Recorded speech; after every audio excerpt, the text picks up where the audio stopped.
Magandang araw mga kaibigan. Bigyan natin ng reaction opinion ngayon itong post ni Attorney Rowena Guanzon. May nakikita siyang plano ni Secretary Boying Rimulya laban sa dalawang pro-Sara, kakampi ni BP Sara sa labanan sa impeachment, si na Jinggoy at Villanueva. Ito, sabi niya, Rimulya as DOJ Secretary, the two anti-impeachment senators will be jailed to reduce votes. Rimulya as Ombudsman, BP Sara, ayun, kakasuhan. Romualdez is safe, put in jail, or Sara can't run. Talagang napakatalas ang observation ni Attorney Guanzon. Okay, so nang dahil lang sa testimony ng isang Engineer Alcantara, yun na, ang bilis. Ang NBI magsasampa na nag-recommend na, sasampahan ng complaint o kaso sina Senator Jinggoy and Senator Villanueva. Alam naman natin, ang stand nila, anti-impeachment, ayaw nilang ma-impeach si BP Sara.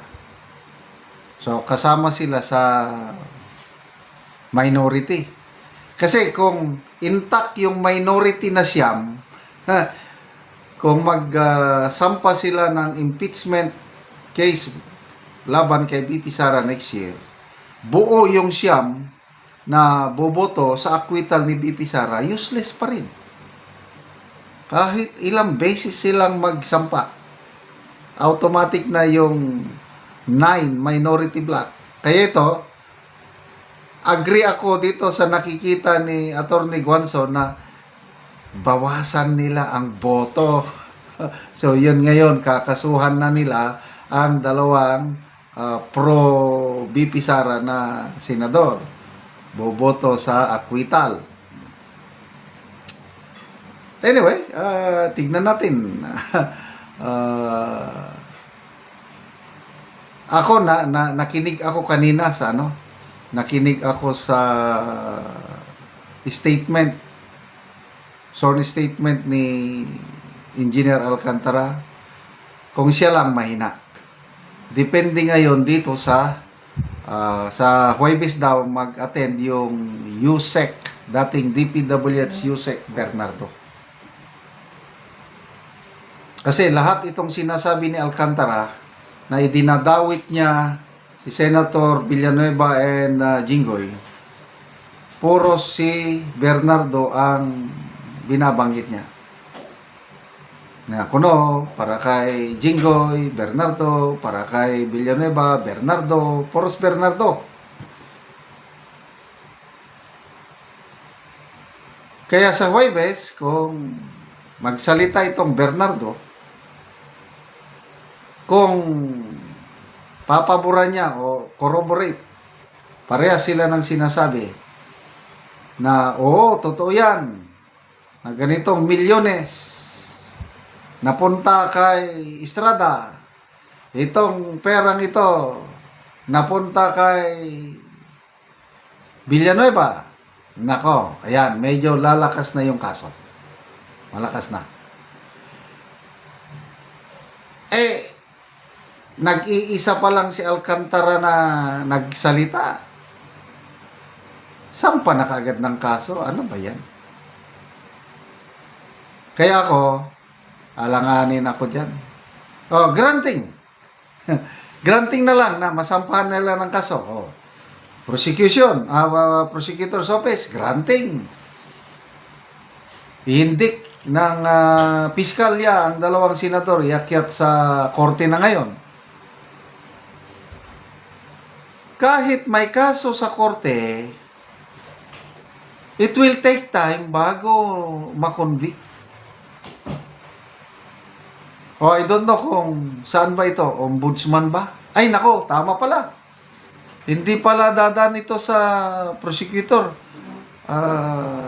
NBI, doon ba sa ombudsman isampa? Hindi ko pa So, it's either ombudsman or ano, it will take time. Kasi kung ombudsman, sabihin natin, ombudsman si Remulla, i-indict niya si Villanueva at isasampa sa Sandigan. Sandigan, it will take time. Hindi mo naman makukonvict agad. Ang final conviction, aabot pa sa Supreme Court. Kahit may kaso si Senator Jinggoy and Villanueva granting, ang pagkakala ko, pwede pa rin silang makaboto kahit may kaso.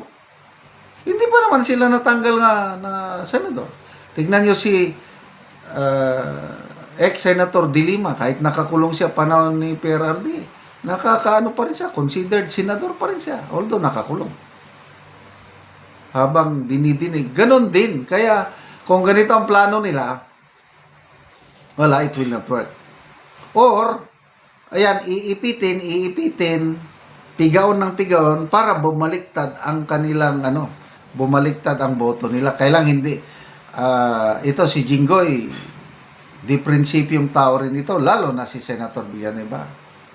Mga maprinsipyo, sa tingin ko lang doon sa inyo. Kaya, it will not work. Granting na hindi sila makaboto. Nandyan pa, Senator Soberi, kahit nasa majority, pro-Sara yan.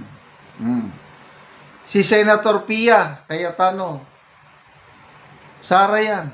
Kaya kahit alisin nila si Jinggoy at saka Villanueva, may papalit at papalit. Nandyan pa yung 2 bilyar. Kaya maraming bala, maraming susuporta kay BP Sara pagdating sa impeachment na yan. Kaya to me, hindi ako nababahala.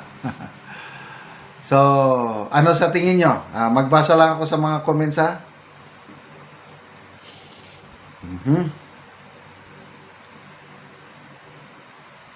Chad Mulen, or hold it against those 2 senators for them to vote in favor of the impeachment. Yeah, correct. Pwede. Sara, sabi niya, ipakulong silang Jinggoy at Joel Villanueva. Yan ang purpose ng Soto-Lacson investigation. Show to lessen the number of the minority in preparation of February 6, 2026, second impeachment of BP Sara. So, they agree. Kaya So, bring it on. You cannot put a good man or woman down. Yan lang masasabi ko. Okay, salamat mga kaibigan sa inyong pagsubaybay sa ating channel. Nakakatulong kayo ng malaki sa tribong Talandig ng Bukidnon dahil ang income natin sa channel na ito is pantulong natin sa tribo.